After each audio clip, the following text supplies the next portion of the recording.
Welcome to the Explainer. Today we're pulling back the curtain on your IB classes to get at the philosophy behind how you're actually taught. It's not just about what you learn, but why you're learning it in this very particular way. All right, let's just jump in with a huge question. What's the real point of your education? Is it really just about cramming your brain full of facts, only to, spit them back out on a test? Or is it about something more, like developing ways of thinking that you can use on totally new problems long after you've forgotten the test questions? Well, you can probably guess which one the IB is betting on. Okay, so think about it. Most of us are probably used to this first model, right? The teacher stands at the front, they have all the information, and our job is just to, absorb it. But the IB is built on a totally different idea. It's more of a partnership. In this other model, your teacher is still there with resources and questions, but it's you who's doing the heavy lifting, actively grappling with the material to figure things out.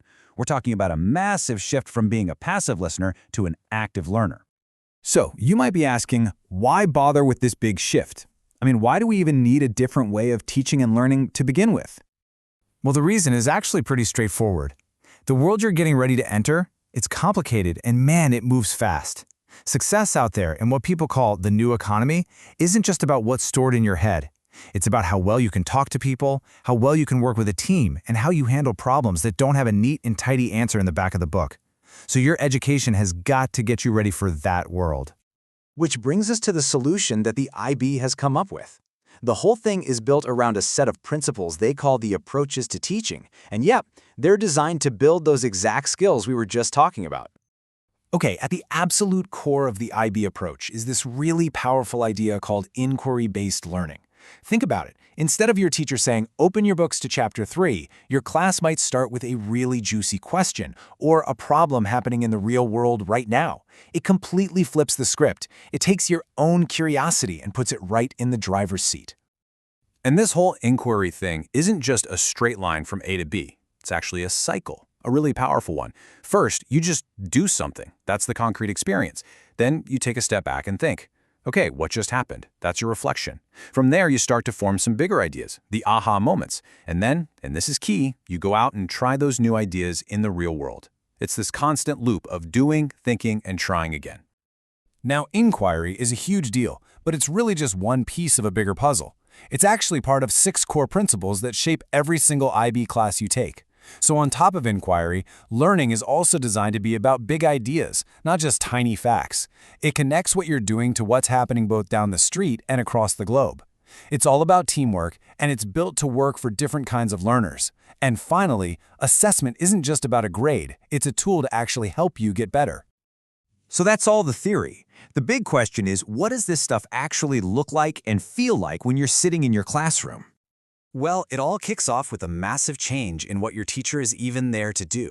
I love this quote because it shows the evolution. First, you forget the sage on the stage, the expert at the front who knows everything. Then you move to the guide on the side, which is better, but maybe still a little too distant. This quote says the real goal is to be a meddler in the middle. That's someone who's right there in the thick of it with you, getting their hands dirty and really engaging in the process alongside you. So here's the bottom line. Your teacher's main job is to be a facilitator for your journey. They're there to set up the challenge, to push you with tough questions, and to back you up while you build your own understanding from the ground up. They're not just a vending machine for answers. They're your partner, a co-creator of knowledge, right there with you. And here's a fantastic example of what this looks like in practice: the spiderweb discussion. In this kind of discussion, it's the students, that's you, who are completely in charge.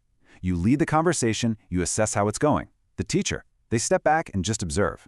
It's all about you and your classmates working together, digging into complex ideas, and then using a clear guide to see how well you actually collaborated. So how does all this stuff, the inquiry, the teacher as a meddler, actually prepare you for what comes next? Well, every single one of these methods is intentionally designed to build 5 key skill sets, what the IB calls the approaches to learning. First up, and this is a big one, your thinking skills. Since everything is based on inquiry, you're constantly being pushed past just remembering facts. Instead, you're learning how to really analyze something, to judge its value, and to come up with brand new ideas of your own. And that, of course, builds up your communication skills.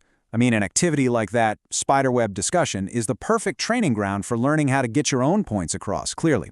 But, and this is just as important, it also teaches you how to really listen and understand what other people are saying. And when you can communicate well, that's the foundation for really strong social skills. In an IB classroom, you learn a crucial difference. The difference between just cooperating, like you do slide 1, I'll do slide 2, and actually collaborating to build something new together, a shared understanding. That skill right there is absolutely essential, no matter what you end up doing in life. Now, if you're going to take an active role like that, you also have to build up your self-management skills.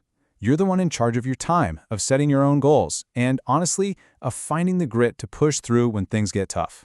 Put simply, you learn to own your education. And finally, the skill that kind of ties all of this together, your research skills. When you think about it, the entire inquiry-based approach is research. It's a process that teaches you how to ask smart questions, how to figure out which sources you can trust, and how to build a powerful argument from scratch. All right, last section, because ultimately, all of these teaching approaches are aiming for something much, much bigger than just getting you through graduation day. This is about shaping the kind of person you're going to be. And this right here, this is the ultimate why behind everything. The whole philosophy is baked into this mission statement. The way you're taught isn't just a strategy to get a good score on a test. It's about giving you the tools and, more importantly, the mindset to go out and actually make a positive difference in the world. So, if you boil it all down, the goal is to shift you from being someone who's just taught what to think to becoming someone who has truly mastered how to learn. It's about turning you into a self-regulated learner, someone who is equipped not just with knowledge, but with the skills and the confidence to learn absolutely anything you want for your entire life. So, next time you walk into class and your teacher asks you to lead a discussion or figure out a really tough problem, remember, it's not just about that one assignment. It's a much bigger question, and it's a question for you. What kind of learner are you going to choose to be?